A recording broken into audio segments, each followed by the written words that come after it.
The parliamentary group meeting right inside State House a few hours ago was super fascinating, and you have to hear what the response of William Ruto was to the cries, to the desperation of Kenya Kwanza legislators and politicians appealing to him to address the cost of living. Hey, you will not believe the president's response. But this is the reality. This is the political reality. But let us start this story from the beginning. You know, this session was not open to the press. That is true. However, we journalists, have our methods of getting information.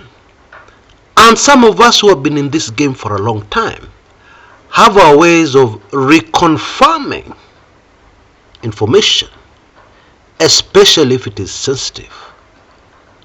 And so, in case you're new to this channel, I can assure you this information is 100% accurate.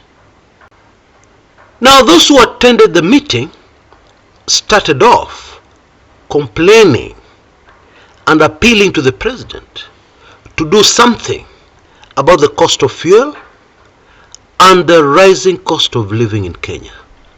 Why? Because they were getting a lot of difficulties. The ground was hard and is increasingly hard. People don't want to listen to them when they go out to their constituencies. People are hostile, which of course is very predictable. We are seeing that. Even those of us who want to pretend that everything is okay, we are clearly seeing that. Even Ruto himself has encountered hostile crowds for the first time. Indeed, in the history of the nation called Kenya, this has never happened to a president. It did not even happen to Moi at the height of the fight for multi-party democracy. No, I was there, I can confirm. Admittedly, maybe the reason was, in those days, we used to have detention without trial, so people were scared. You couldn't dare be rude to the president in those days. This is the old constitution, old days. But still, it is accurate to say it has never happened to a sitting president. Where a sitting president finds it difficult to stop in most places in Kenya to address people, where a sitting president cannot stop anywhere in the country and address the people, that has never happened before. And the Mombasa incident should tell you a lot, because Mombasa people ni wastaarabu. Yeah, they don't normally jeer, even if they don't like you. Mombasa people are polite. So when you see them behaving in the manner they behaved recently towards Ruto, then you know kumedhoka. Anyway, those who attended the meeting were appealing to Ruto to reconsider. Okay, ease off on taxes. At least look at some of the taxes. At least look into ways of easing the burden on long-suffering Kenyans. But I don't think they were expecting the response they got from the president. That response was just something. Remember the track we have been talking about? Reversing to a cliff? Kuja tu, kuja tu, kuja tu. Kata, kuja, kanyaga mafuta bwana, kuja. Iko clear? That is what is happening. Ruto said that he cannot continue subsidizing consumption, especially consumption on fuel. This is what he said. Now let's break that down. In economics, the ideal situation is to allow market forces to do their thing. Yeah, to allow the market to operate freely and only intervene to boost productivity, to speed up growth. For example, you can give a tax holiday for the first 10 years to new investors in the country, and that should attract foreigners to come into the country to set up businesses, knowing that they're not paying any taxes for the first 10 years. How will that help you as a country? It will create employment. It will generate massive funds injected into the economy. It will give more Kenyans spending power. That is just an example of intervention. In an ideal situation, you don't subsidize consumption. What does that mean? You do not use government funds to keep the prices of fuel down. You don't use government funds to keep the prices of unga, our beloved unga for ugali, down. You don't do that in an ideal situation in economics. Now, the very important keyword here is an ideal situation. After what the country has gone through, are we in an ideal situation or are we in a precarious situation? But it is also true that when an economy is not doing well, the last thing you want to do, this is textbook economics, is to increase taxes, because that will completely cripple that economy. That is basic textbook economics. Because when you increase taxes, two major things happen. The people have less money in their pockets to spend, and this will definitely affect the economy. Because if people are not spending, it means jobs will be lost, people will lose employment, and so many other bad things will happen. Now, just be a little patient with me. We are coming to the bombshell of what Ruto said. But I'm sure you agree with me, it's a good idea for us to understand this completely. Yeah, because we're not all economists. Because some of us did not go to school. Yeah, but I'm sure you've met those Kenyans who are very sharp, very intelligent. Pengine hata wakumaliza high school, but they're extremely intelligent. Yeah, I know many of you are listening in on this channel. Never put yourself down. Never allow other people to put you down.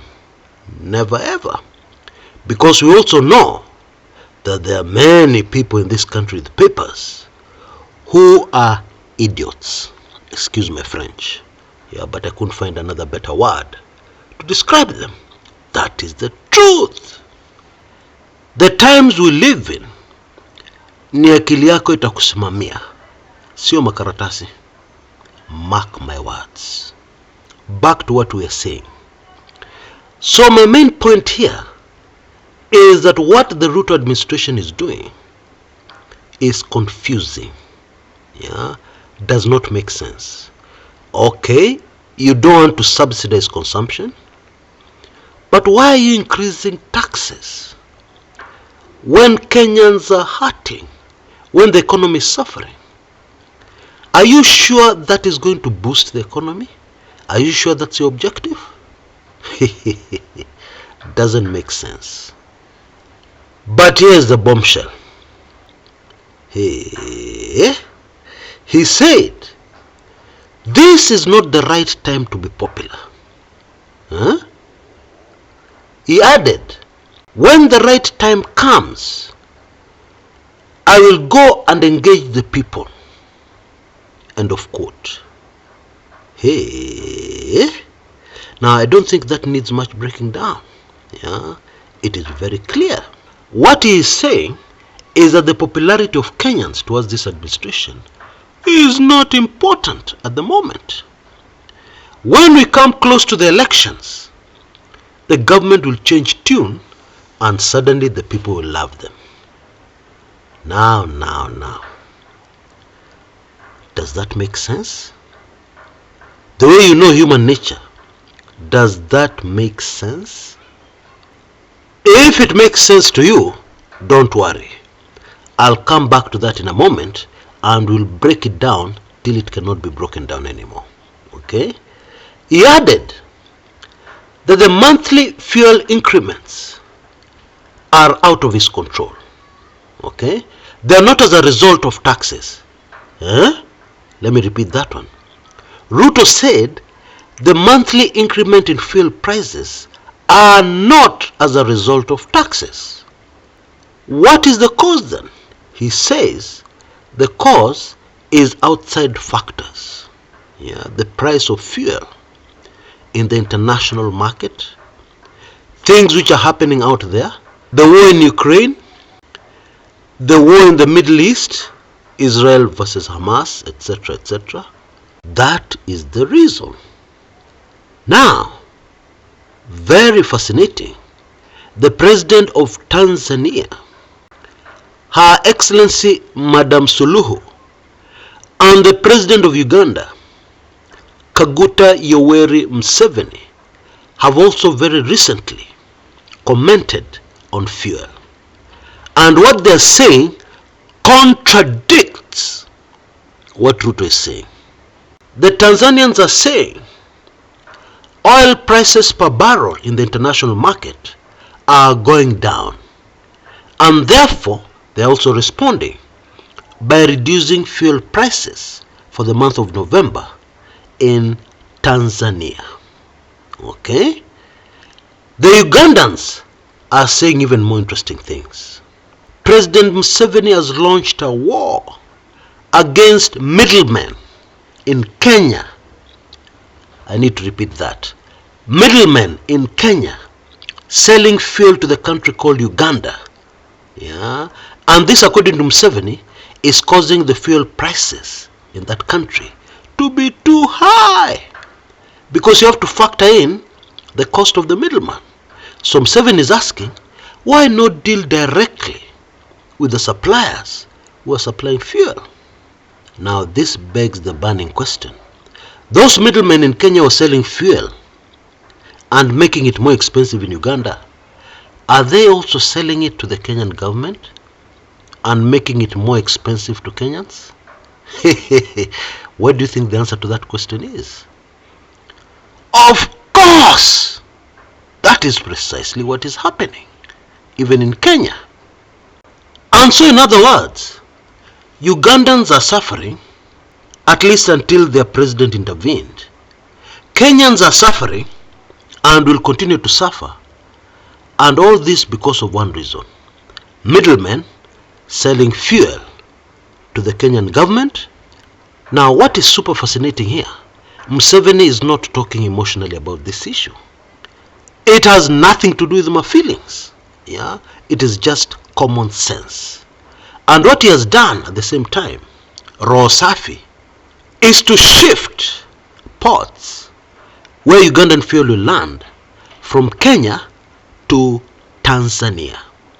So the fuel going to Uganda will now be coming in through Tanzania. Now, of course, one of the reasons for that decision is to ensure that there's no middleman, that the fuel arrives in Uganda clean, without any dalali being involved. That is a Swahili word for middleman. Brokers, as we call them in Kenya.